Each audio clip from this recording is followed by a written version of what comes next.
Est-ce que par exemple on vous a dit que l'auteur de Harry Potter était concerné par l'autisme? Toutes les découvertes ici de gens un peu bricoleurs, un peu, voyez, qui avaient de l'imagination, finalement ces gens-là avaient des parcours totalement atypiques, hein. Ce qui marque chez les gens avec autisme, ce sont leurs progrès.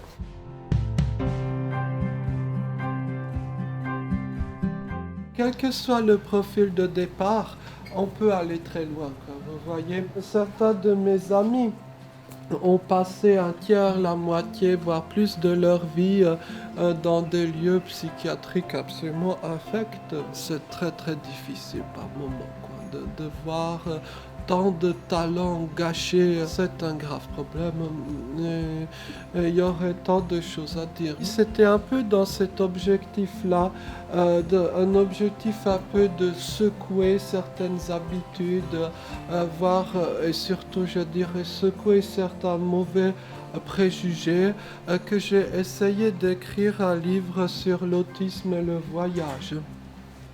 Ou sur le voyage tout court peut-être après tout, non? Est-ce que finalement l'existence humaine d'une manière ou d'une autre n'est pas une sorte de voyage?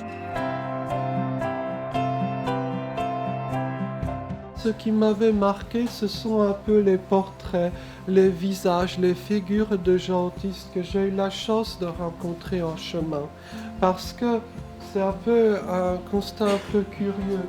Mais si vous rencontrez un occidental sur une route perdue de Somalie, il y a fort à parier qu'il soit autiste.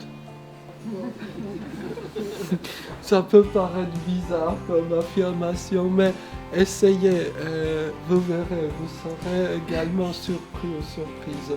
J'essaie de faire une petite galerie de portraits, et donc pour l'un des portraits est celui d'une certaine Rebecca Gould, qui est américaine d'origine, concernée par l'autisme.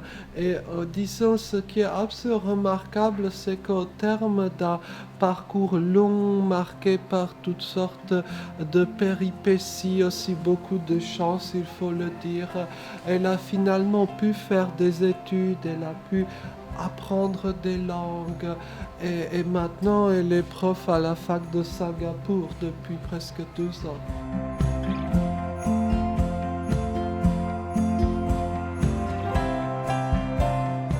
Il y a de très fortes inégalités territoriales en France. Beaucoup de parents d'enfants autistes déménagent, changent de région pour trouver une région de France qui soit un peu plus ouverte à l'autisme. Un point sur lequel on n'a quasiment pas progressé, c'était la question de l'emploi, la question du logement pour les autistes. Qui en France a ne serait-ce que esquissé un début d'avant-projet de réflexion sur le sujet, car c'est très douloureux. Un autre sujet dont cette fois vous n'entendrez jamais parler, c'est la question des personnes âgées avec autisme. Toutes ces négligences, tous ces oublis, tous ces silences mènent au fait que je crois la question la plus difficile que me posent des parents régulièrement.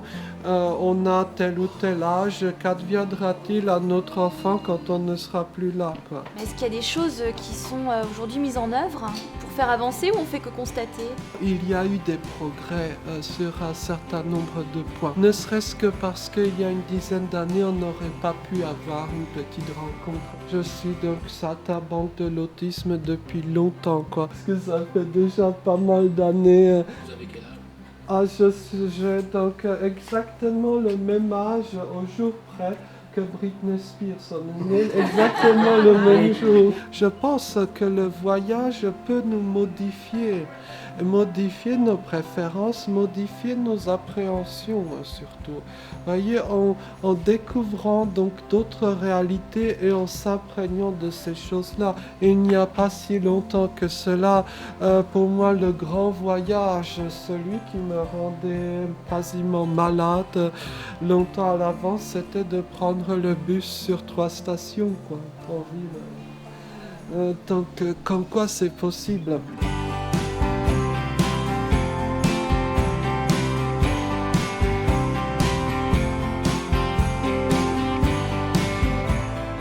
L'auteur de l'autisme pour les nuls, qui soit dit au passage, est une personne avec autisme. Quelqu'un lui avait demandé Monsieur Chauve, vous êtes marié. Pourquoi vous n'avez pas d'enfant? Donc il avait répondu, mon épouse et moi avons décidé de ne pas avoir d'enfant parce qu'il y avait un risque qu'il ne soit pas autiste. Merci.